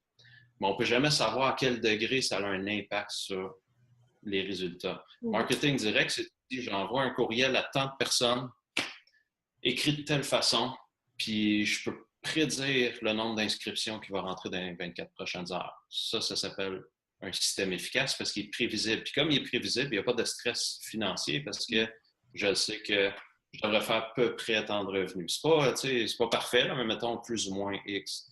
Fait que le fait d'avoir un système, puis ce que j'appelle du marketing direct, qu'on peut mesurer l'impact réel à chaque fois qu'on fait une action, ben ça, c'est le fun. C'est comme tu sais d'avance, quand je fais ça, ça fait rien, ben arrête. Quand je fais ça, ça marche super bien, il fallait plus. T'sais. Puis ça, il y a beaucoup de gens qui n'ont pas un système, ils ne mesurent pas vraiment ce que ça fait, ce qu'ils font. Ils n'ont pas un système pour mesurer. Fait que ça revient à dire, ben, j'ai pas de système d'évaluation, mais je fais cet entraînement-là depuis 1 an, mon corps n'a pas changé, mais le gars, il dit que c'est bon. Okay. Oui. Mais c'est de même que beaucoup de travailleurs autonomes fonctionnent. Puis je me dis, OK, mais parce que moi, c'est comme j'ai une balance là, parce que je m'entraîne aussi. Puis bon, j'ai recommencé. Là. Même si les nuits sont courtes, j'ai décidé, il faut que je recommence, parce que sinon, je recommencerai peut-être jamais. Mais j'ai une balance spéciale, puis elle dit le poids, puis là, elle dit, de ce poids-là, il y a tant de pourcents qui est du gras, il y a tant de pourcents qui est de l'eau, puis il y a tant de pourcents qui est du muscle. Fait que même si je reste toujours au même poids, en voyant les pourcentages, ça me dit si le gras baisse puis le muscle monte, même si je reste toujours au même poids. Fait que moi, je sais si ça marche ce que je fais ou pas. Mais du monde, ils se pèsent sur une balance normale et disent je suis au même poids, ça marche pas. Ben, peut-être que tu as perdu du gras et tu as pris du muscle, mais ça se voit pas juste comme dans les premières semaines. Fait que, tu sais, les gens, ils mesurent pas assez précisément ce qu'ils font. Il manque beaucoup d'évaluation claire. C'est ça. Fait que, tu sais, si tu peux pas savoir ce qui marche, comme la loi du 80-20 est plus dure à appliquer dans ce temps-là, mais sinon, ça devient facile. Tu sais, moi, je fais des tests souvent, puis à un moment, je dis, bon, ben tout ça, ça s'en va à la poubelle, sauf ces 2 affaires-là. Là, je mets mon temps là-dessus. Puis c'est là que la croissance est rapide, parce que tu tombes tout le temps sur la tune qui devient un hit, mais tu le sens dans 1 semaine, tu sais, ou dans 2 jours. Fait que là, tu investis tout dans tes hits, ce que les musiciens ne peuvent pas toujours faire. T'sais, ils envoient une tune à la radio, puis finalement, ça passe dans le beurre, puis là, l'autre, c'est un hit, mais ils peuvent pas. Ça prend plus de temps à déterminer des fois, là, des semaines. Mais nous autres, on a la chance en marketing direct, puis avec les réseaux sociaux, puis les infolettres. Si on regarde nos statistiques, bien, habituellement, tous les systèmes d'infolettres, ils disent combien de personnes ont ouvert. Fait que tu peux savoir quels titres sont plus efficaces que d'autres. Puis là, après, sur ceux qui ont ouvert, combien qui ont cliqué sur des liens, s'il y en avait dans le site qui dirigeait vers, je ne sais pas, l'inscription pour une formation. Là, ça devient comme assez simple. Je ne sais pas si c'est moi qui simplifie, mais je veux dire, bon, quand j'écris tel genre de titre, il y a à peu près pas grand monde qui ouvre. Puis quand j'écris tel genre, il y a comme 5 fois plus de monde qui ouvre. Bon, ben, je pense que je sais qu'est-ce qui intéresse les gens, tranquillement, tu sais. Donc, dans le fond, là, tu es un chercheur, testeur. Que ce soit dans la conciliation travail-famille, dans ce que tu offres, c'est toujours l'aspect, je t'écoute depuis tantôt, tu testes, expérimentes, tu retestes, tu vas chercher ce qui est le meilleur. Ce qui est le meilleur, tu gardes, ce qui n'est pas bon, tu le mets de côté, puis tu continues à chercher, à tester, à chercher, à tester. Dans tout. Oui, bien, je suis tout le temps. Ouais, je dis tout le temps aux gens que je forme, test dans la réalité. Puis l'autre affaire, c'est pour moi, si la personne ne teste pas, c'est pas un vrai chercheur, c'est plus un théoricien. Tu sais, qui Hmm. fait une hypothèse avec des mathématiques sur le tableau et tout ça, là. Euh, un jour, mettons qu'il est en train de bâtir un système d'antigravité, le gars avec ses calculs, ben un jour, c'est pas pour d'être lui, mais faut qu'il y ait quelqu'un qui dise, OK, on va monter un bidule selon tes calculs, puis on va le tester, puis s'il flotte dans les airs, l'antigravité du système marche, puis sinon, ben, elle marche pas. Mais si on reste au bout des mathématiques sur le tableau, ben, la recherche est incomplète au sens où elle n'a jamais été transformée en réalité. Euh, Puis c'est la même chose quand je disais la phase 1 du développement personnel, tu es inspiré puis tu accumules des stratégies puis des connaissances. Mais c'est comme jamais transformé en réalité moi, ce que j'appelle comportemental, parce que là, c'est du développement personnel. Mais c'est à cette étape-là qu'on sait si la théorie a de l'allure ou si c'est dans le champ, parce que des fois, les théories sonnent vraiment bien jusqu'à temps qu'on les teste. Mhm. Puis là, ils sonnent vraiment plus bien quand on les teste. Fait que oui, je teste tout, même en entraînement. Je sais que ça n'a pas rapport avec ce qu'on fait là, mais c'est pas grave, je vais le dire pareil. Euh, moi, je venais de l'école que je m'entraînais une à deux fois par jour, selon le programme. Là. Je faisais un programme bulgare à un moment donné qui était 2 entraînements par jour, sinon un par jour, 6 jours par semaine, à peu près 3/4 d'heure, 1 heure. J'ai fait ça pendant longtemps, puis ça marchait. Tu sais, je veux dire, j'étais jeune, j'avais des bonnes capacités de récupération. À un moment donné, je suis tombé sur du monde qui s'entraînait 15 minutes, 1 ou 2 fois par semaine, puis il y avait des corps extraordinaires. Fait que je fais, ben, ça se peut pas, parce que, tu sais, il faut que tu t'entraînes au moins 5 fois par semaine, puis bon. Fait que je l'ai essayé, puis c'est vrai que ça marchait. J'ai pris quelque chose comme 12 livres de masse musculaire en 6 semaines, qui est 2 livres par semaine, en m'entraînant 15 minutes 2 fois par semaine. Ben, je peux te dire que tu me verras plus jamais dans un gym 6 heures par semaine, là. Mhm. Plus le temps d'y aller, de revenir, puis la douche, puis bon. Euh, Ça faisait, mettons, 7 heures et quart par semaine. Tu me vois plus faire ça. Puis ça revient encore. Comment tu fais pour concilier travail-famille? Ben, je Mhm. prends tous mes rêves qui me tiennent à cœur, puis je trouve le système le plus efficace. Comme ça, j'ai une vie. Oui. En entraînement, c'est quoi le plus efficace? En alimentation, c'est quoi le plus efficace? En marketing, puis en développement personnel. Puis ça me donne beaucoup de temps parce que ce qui est le plus publicisé ou considéré mainstream, là, ça veut dire ce qu'on entend le plus parler, c'est juste ce qui est le plus connu, c'est pas nécessairement le plus efficace. En fait, souvent, le plus efficace, c'est underground, parce que c'est là qu'il y a les innovateurs et les révolutionnaires. Souvent, ils sont pas bons en marketing, eux autres. Pas tout le temps, mais souvent. Ah ben c'est vrai. Fait que c'est là qu'on trouve les affaires. Fait que, tu sais, il faut tout le temps questionner le statu quo. Tu sais, faut-tu vraiment s'entraîner 3, 5, 7 fois par semaine? Ben, la réponse est non, mais il n'y a pas grand monde qui le dise dans le mainstream, tu sais. Mais, puis à la TV, tout ça, ou des magazines spécialisés sur un sujet. Mais quand on cherche, il y a tout le temps une façon, souvent entre 5 et 10 fois plus efficace, de faire exactement la même chose qu'on veut faire. Puis quand on l'apprend, puis souvent, ça s'apprend vite. C'est comme le système d'entraînement que je sais, j'imagine en 1 heure, je l'enseignais à quelqu'un. Euh, ben, tu sais, 1 heure d'une vie, c'est rien pour sauver 7 heures de gym par semaine. Là, fait que 7 heures-là, il peut être donné à la famille. Mhm. Puis c'est là le bout qui accroche dans l'engrenage, c'est que les gens, ils essayent de tout faire, mais avec plein de systèmes inefficaces qui demandent tout bien, bien du temps, puis qu'il faut être dédié, puis de la volonté, puis tout le kit. Puis là, ben, ils abandonnent sur un ou plusieurs ou sur tout. Mais quand on prend le plus efficace de tout, ou ce qu'on peut trouver, parce qu'il va y avoir plus efficace plus tard. Comme là, j'ai trouvé un entraînement qui marche pour de vrai. Ouais. Et tu fais une série de 7 secondes par muscle, 1 fois par semaine, puis t'as fini. OK, il va Ça falloir se marche. parler. Fait que, fait que ça, c'est mon prochain. Quand je dis qu'il marche, parce que la personne qui a présenté ça, ben, il a pris le temps de le tester avec beaucoup de volontaires qu'on appelle des cobayes, puis tout ça. Je suis presque sûr que c'est pas un charlatan, tout ça, mais je vais l'essayer pour moi-même éventuellement. Là, je me donne 2, 3 mois pour me rendre à ce niveau-là. Puis après ça, je vais l'essayer. Mais moi, si ça marche, c'est ça là que je vais faire. Tu sais, 7 secondes fois, mettons, 10 muscles, ça fait 70 secondes, 1 fois par semaine. C'est sûr que je vais faire ça là si ça marche. Et moi, je vais le mesurer avec, tu sais, est-ce que le gras baisse puis le muscle monte ou en tout cas. Puis Avec c'est ta tout, là. balance spéciale. Ouais. Fait que, tu Donc, sais, fait que c'est ça. Fait que si tu regardes mon processus, c'est tout mhm. le temps ça. Fait qu'à un moment donné, je vais peut-être m'entraîner comme juste 10 minutes par 2 semaines, là. Puis je vais peut-être travailler juste, je sais pas moi, 3 heures par semaine un jour dans le futur.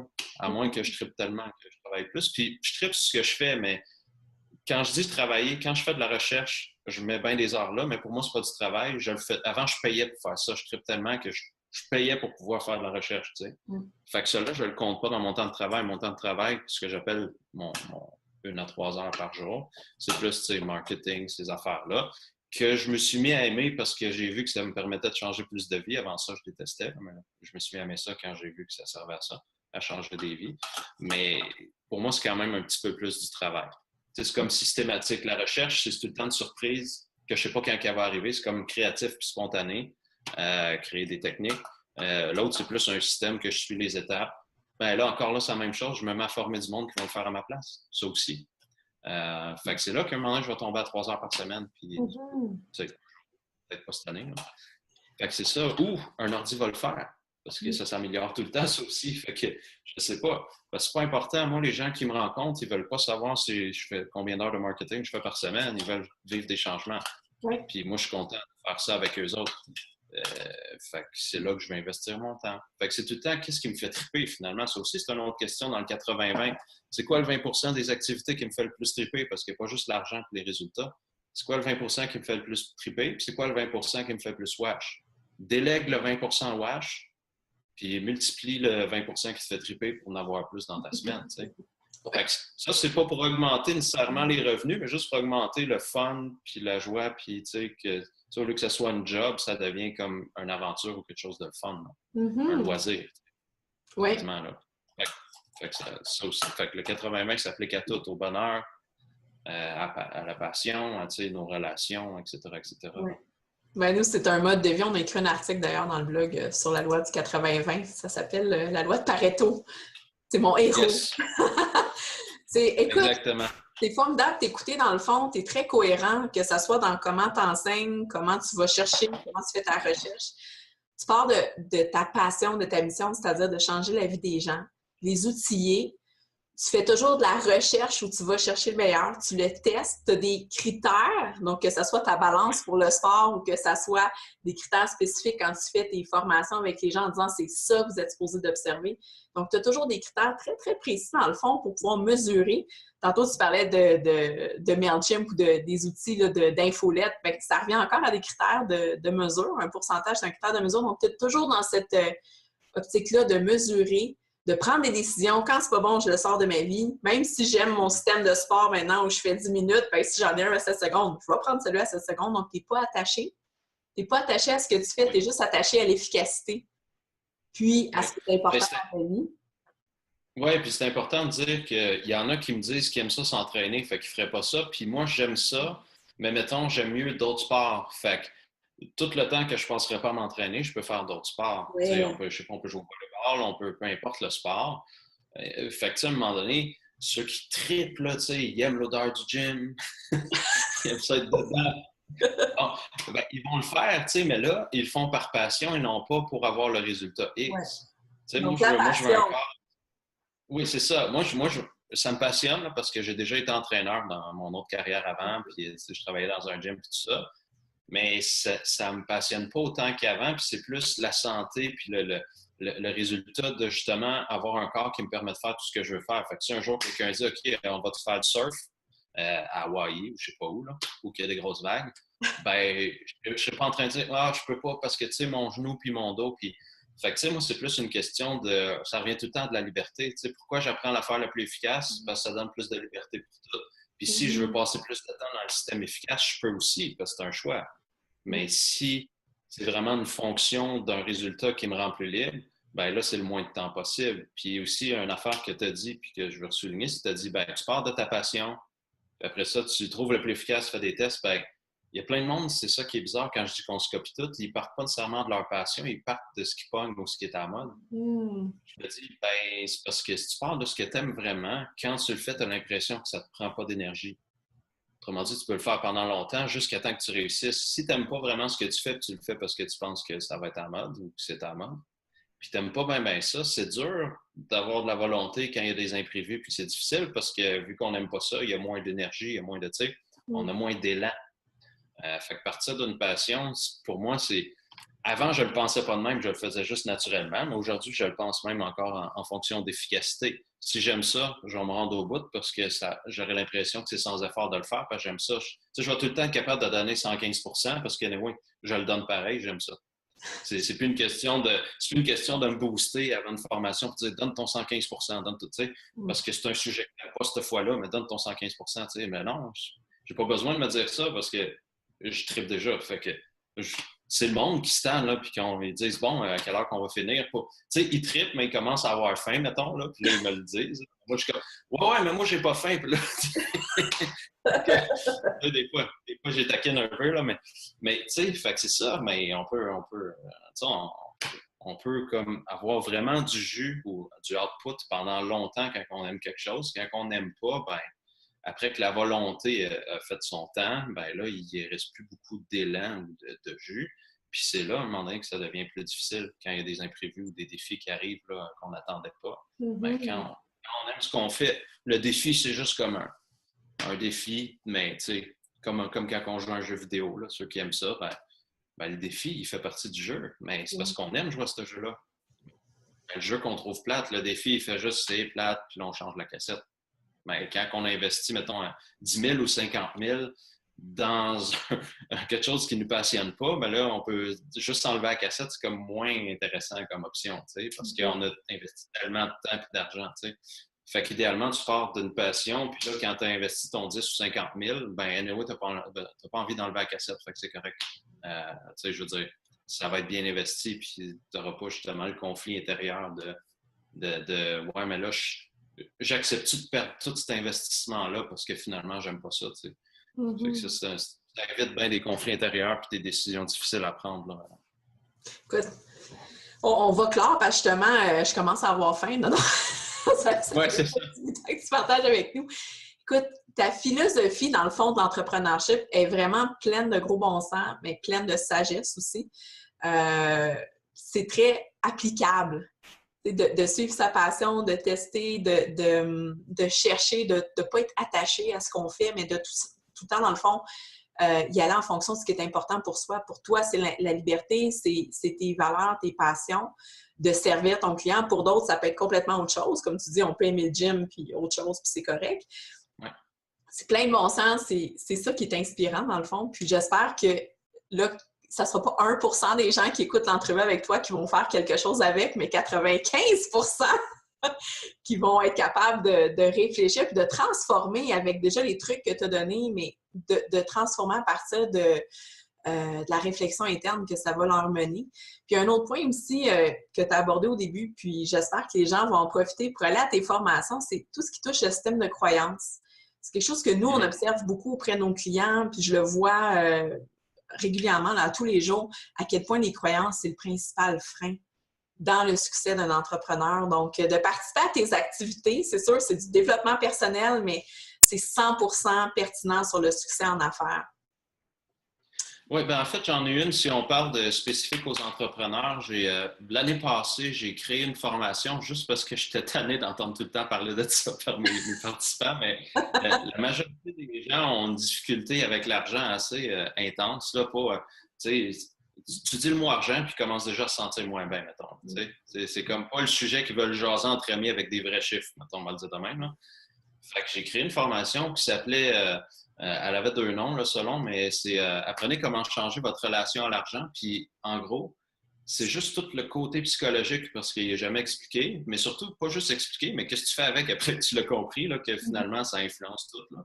Là. Puis, appliqué à l'argent. Puis moi, en gros, c'est ça que j'ai utilisé pendant des années pour augmenter mes revenus. Mais là, ce qui est le fun, c'est que j'ai juste cette formation-là. Elle était 3 jours, il y avait 200 quelques participants.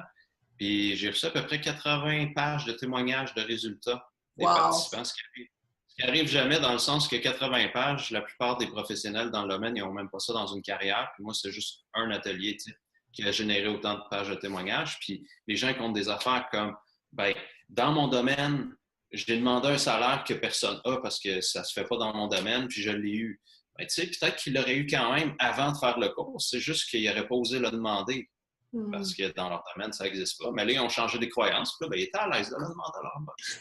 Mais c'est la même personne avec le même boss. Tu sais, moi, je capote, là, tu sais, quand je réalise ça, je fais comme... Fait que finalement, la seule affaire qui t'empêchait pendant des années d'avoir une augmentation, mettons, de 25 000, puis de dépasser tout le monde dans ton domaine, c'était comme 3 croyances, ou 7, tu sais. juste ça, là, dans la réalité, il n'y avait rien pantoute, là. Puis moi, moi, je suis tout le temps assommé, je fais comme, pour vrai. Puis là, tu sais, dans le temps, je me disais, c'est juste moi, tu sais, je change les croyances, je devais être bien fucké, finalement, tu sais. Mais là, c'était pas juste moi, j'avais 200 participants, puis là, je leur jasais, puis là, ils venaient me voir dans le poste, ils disaient, ah, Alexandre, en passant, là, je vais redemander une autre augmentation l'année prochaine, même si j'ai demandé une impossible, parce que là, je l'ai eu. Fait que, tu sais, je serais fou de pouvoir essayer, tu sais. Oui. Mais là, c'est pas le même humain que j'ai vu au premier jour de cours, là. Il n'aurait jamais osé dire ça avant, puis il serait pas venu me le dire, là, tu sais, parce que l'argent, c'est mal. Fait que tu parles pas de ça de même en étant joyeux, tu sais.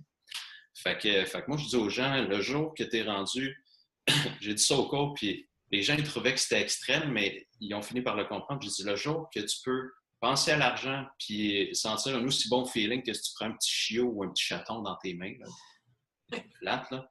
J'ai dit, on pourra dire que tu es déconditionné. Tant que tu te sens mal par rapport à l'argent, un malaise, de la frustration, peu importe, ça va être laborieux d'en avoir plein. Parce que tu te sens mal. Puis si tu te sens mal avec quelque chose, tu ne le mettras pas plus dans ta vie. Tu sais, c'est comme. Oui. C'est juste de la base, là. Mais cet atelier-là, est-ce que tu vas leur donner? Ben, moi, je donne parce que je crée tout le temps des nouvelles techniques. Fait que je peux pas me permettre de me répéter parce que les nouvelles techniques sont souvent plus efficaces que les anciennes. Fait que je donne mes nouvelles. Sauf que celle-là, il est rendu en ligne. Il est en DVD puis en ligne. Fait que c'est une formation en ligne, c'est une formation en DVD. Puis, tu sais, c'est aussi efficace. Là, on s'est mis à recevoir des témoignages de gens qui font en ligne. Avant, on en recevait tout de suite en salle. Puis je suis un des rares qui fait des suivis plus longs. Fait que j'en ai, c'est 3 mois plus tard après la formation, 6 mois plus tard, puis on peut voir l'évolution, tu sais. Ça, c'est un de mes critères. Quand j'étais consultant, coach, thérapeute, appelle ça comme tu veux, je faisais des suivis pendant 2 ans avec mes clients pour voir si le changement était durable. Parce que si je faisais pas ça, je n'étais pas à l'aise de dire que la technique était efficace parce que tu ne sais pas, tu le vois une fois, il dit que ça a marché, puis tu ne le revois plus. Ouais. Des fois, ça tient une semaine. Tu sais, le changement, des fois, il tient une semaine. Mais à 2 ans, je me dis, si ça tient 2 ans, ça doit être durable. Fait que je faisais des téléphones à tous mes clients 1 an plus tard, 2 ans plus tard. Puis je disais, puis la phobie des chiens, c'est-tu revenu? Non. OK, tu peux voir un chien, tu le flattes, puis tu pars pas en courant, puis tu sais, c'est ça. OK, c'est beau. Next. Wow. Ouais. Bon. Ben, encore là, les critères d'évaluation. Oui. Ben, écoute. Ben, oui. Non, mais j'allais juste dire, c'est parce que les gens, ils ne veulent pas un changement temporaire quand ils se tournent vers le développement personnel. Ils veulent un changement durable. Tu sais, ah oui, tu vas ressentir de la paix, mais juste pendant 3 jours. Qui est intéressé? Tu sais? Je vais y penser 3 jours pour 500$, tu dis. Tu sais, mais si tu dis c'est durable, puis si tu repères ta paix, mettons, ben, tu fais telle technique, mais après 1 minute à chaque fois. Es-tu à l'aise avec ça comme gestion? Oui. OK. Ben là, tout le monde est content. Tu sais.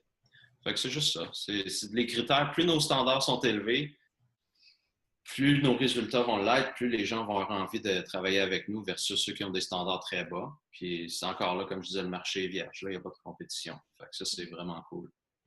C'est un bon résumé. Ben, écoute, merci infiniment, Alexandre, d'avoir partagé tout ça avec nous. Comme je disais, un système plein de gros bon sens avec des outils pratiques à appliquer. J'invite les gens à aller à tes formations, aux différentes activités, justement, parce que ça évolue tout le temps, c'est tout le temps nouveau. Il y a tout le temps quelque chose à aller essayer pour grandir puis se transformer concrètement. Donc, merci à toi. On va mettre tes coordonnées là, pour que les gens puissent te rejoindre facilement. Donc, bonne continuité puis au plaisir de se croiser bientôt. Super. Merci. Merci. Oui, merci. Autre chose à ajouter? Ah, moi, je pense que je vais reparler une demi-heure. Là. C'est pour ça. Faut faire attention. Non, ben, je vais clore là, puis on en refera une autre entrevue pour tout ce qu'on a pas dit. Donc, ça, c'était la partie 1. Bientôt, partie 2. Oui, c'est ça. Exactement. Ouais. OK. Bye.